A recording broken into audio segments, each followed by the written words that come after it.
Jailer మూవీతో super star Rajinikanth box office కి తన సత్తా ఏంటో చూపించాడు. Present director TJ Gnanavel direction లో వెటయాన్ మూవీ చేస్తున్నారు. ఈ మూవీ కోసం రజనీ ఫ్యాన్స్ ఈగర్ గా వెయిట్ చేస్తున్నారు.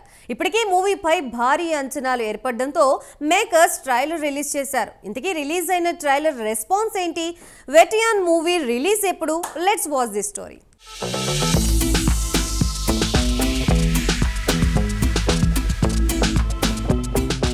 ప్రెజెంట్ రజనీ అనారోగ్యంతో హాస్పిటల్లో జాయిన్ అయ్యారు. మరోవైపు వేటయాన్ ట్రైలర్ రిలీజ్ చేశారు. రీసెంట్గా రిలీజ్ అయిన వేటయాన్ ట్రైలర్ అందరినీ ఆకట్టుకుంటోంది. ఆద్యంతో యాక్షన్తో వేటయాన్ ట్రైలర్ సాగింది. పోలీస్ డిపార్ట్మెంట్కి ఓ కార్పొరేటర్కి మధ్య జరిగే గొడవగా ఈ మూవీ సాగుతుందని ట్రైలర్ చూస్తుంటే అర్థమవుతోంది. అంతేకాదు పోలీసు వ్యవస్థలోని లొసుగులను, క్రైమ్ విషయంలో పోలీసులు ఏం చేస్తారనేది ఓ కొత్త కోణంలో చూపించబోతున్నారని ట్రైలర్ చూస్తే అర్థమవుతోంది.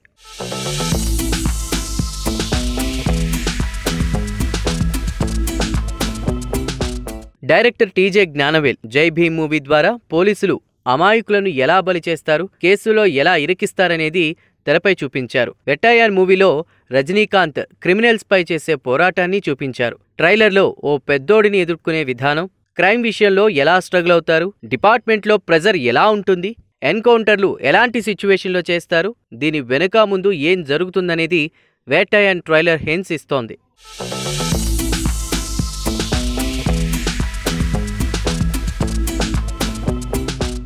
వెటయాన్ ట్రైలర్ విషయానికొస్తే నేరస్తుణ్ణి ఖైదు చేయి అనే నినాదాలతో వెటయాన్ ట్రైలర్ మొదలవుతోంది. ఈ దేశంలో ఆడపిల్లలకు భద్రత లేదు, వెంటనే నేరస్తుణ్ణి పట్టుకోవాలి, దానికి యాక్షన్ అయినా తీసుకోండని. It was a brutal murder sir, ఇదే క్రిమినల్ ఐడెంటిటీ అని ట్రైలర్లో రన్ అవుతోంది.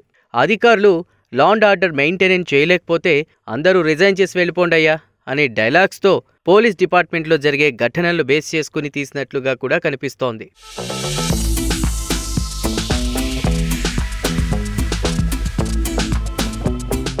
ట్రైలర్లో వారంలో ఎన్కౌంటర్ జరిగిపోవాలని రావు రమేష్ అంటుంటే, అక్కర్లేదు సార్, వారం రోజులు అక్కర్లేదు, 3 రోజుల్లో డిపార్ట్మెంట్కి మంచి పేరొస్తుందనే సమాధానం ఇస్తూ రజనీకాంత్ ఎంట్రీ ఇస్తాడు. స్టైలిష్ నడక, హుందాతనం చూస్తే వేటయాన్ టైటిల్కి తగ్గ కటౌట్గా కనిపిస్తారు రజనీ. స్టైలిష్ నడకతో ఎంట్రీ ఇచ్చి అదరగొట్టారు రజనీకాంత్. తరువాత Bollywood megastar Amitabh Bachchan justice denied అని కారులో వెళ్తూ కనిపిస్తారు. కాలం విలువ తెలిసిన మనిషి మాత్రమే ఏదైనా సాధించగలడని రాణా ఎంట్రీ ఇచ్చేస్తారు. దొంగంటే ముసుగేసుకుని తిరగాలనే రూలేం లేదు, కొంచెం బుర్రుంటే చాలంటూ పర్ఫెక్ట్ క్యారెక్టర్తో ఫాహద్ ఫజిల్ ఇలా మెయిన్ కాస్టింగ్ ని స్క్రీన్ మీద కనిపించేలా చేశారు.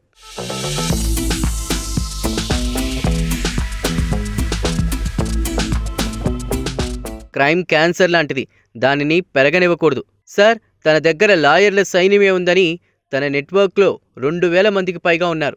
ఇంత పెద్ద పోలీస్ ఫోర్స్, వెపన్స్, పవర్ అన్నీ ఉండి క్రిమినల్ అట్రాసిటీస్ జరుగుతున్నాయంటే పోలీసులు సరిగ్గా పనిచేయట్లేదనే అర్థం. ఊరికే మాట్లాడి ప్రయోజనం లేదు, వాడిని లేపేద్దాం, గాట్ ఇట్, ఎస్ సార్ అని పోలీసులు చెప్తారు. అప్పుడే Bollywood big B Amitabh entry ఇస్తూ, న్యాయం అన్యాయం అయినప్పుడు న్యాయంతోనే సెట్ చేయాలి, కానీ ఇంకో అన్యాయంతో కాదని అమితాబ్ డైలాగ్ అదూస్ అనిపిస్తుంది. ఈ మూవీలో అమితాబ్ క్యారెక్టర్ మీద కూడా ఓ అవగాహనకు వచ్చేయచ్చు. అలాగే అన్యాయం జరుగుతున్నప్పుడు పోలీసులు మౌనంగా ఉండే కన్నా అధికారాన్ని చేతిలోకి తీసుకోవడం తప్పేమీ కాదు జడ్జి సార్ అంటూ అమితాబ్ ముందు నిల్చున్నటువంటి వేటయాన్ని చూసిన ఎవరికైనా వారిద్దరి మధ్య ఉన్నటువంటి రిలేషన్షిప్ ఎలా ఉందనేది కూడా తెలుస్తోంది.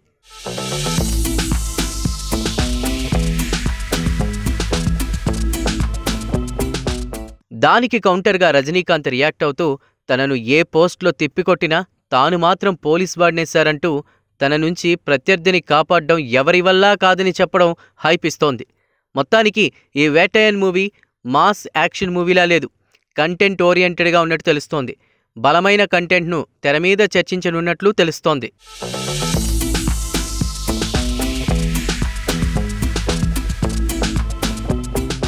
Super star Vettaiyan movie different కాన్సెప్ట్తో రాబోతోంది. ఓ రకంగా రజనీ సాహసం చేస్తున్నారనే చెప్పొచ్చు. దసరా కానుగ్గా అక్టోబర్ 10న ఈ మూవీ రిలీజ్కు రెడీ అవుతోంది. మూవీలో రజనీకి జోడీగా హీరోయిన్ మంజు వారియర్ యాక్ట్ చేస్తోంది. రోహిణి, అభిరామి, రితికా సింగ్, దుషారా విజయన్ కీలక పాత్రలు పోషిస్తున్నారు. మరి సినిమా ఎలా ఉండబోతుందో రిలీజ్ వరకు వేచి చూడాలి.